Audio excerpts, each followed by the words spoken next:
So we understand that through the gospel, we have been made whole, but he says to cure us.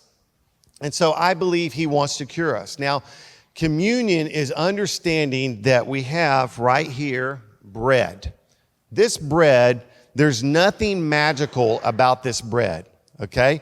It is just a piece of bread. If I was to drop it down here and my little dog Zoe was here, she'd eat it up. It doesn't make her holy, okay?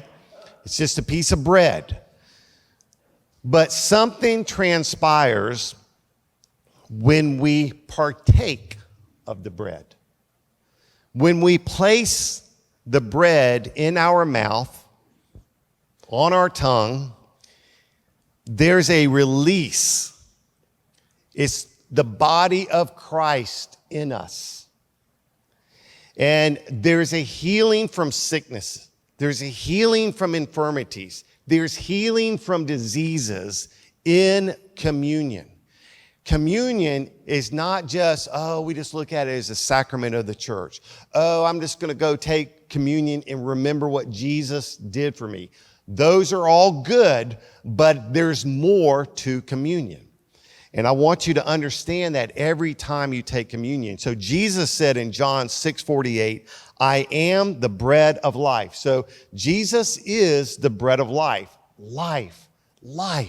Think about your life. You're becoming exuberant, life, full of life, God's life in this. And then he says in John 6:51, I am the living bread. So this bread right here is not living. It's just a piece of bread.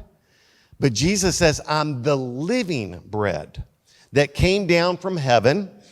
Whoever eats this bread will live forever.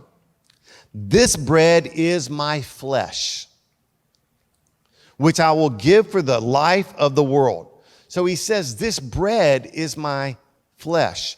The Pharisees were going ballistic on that. They were thinking cannibalism. No, it's a mystical union of what Jesus is saying. When you partake and put this in your mouth, on your tongue, the living bread of life is becoming one with you. It's the mystical union. Do you understand? So once you partake of food, it becomes one with the body. You eliminate some food, and then the other part of it becomes one with you. Now, Colossians 1:26 and 27 says this. The mystery has been kept hidden for ages and generations, but is now disclosed to the Lord's people. To them, God has chosen to make known among the Gentiles, those are us, non-Jewish people, that the glorious riches of this mystery, which is Christ in you, the hope of glory.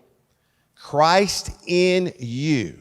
That's why it's important to understand Jesus being the living bread, the bread of life, coming into us and becoming one with us. It's the visible sign of the invisible reality that's already taken place. Do you understand? Okay, so communion is important.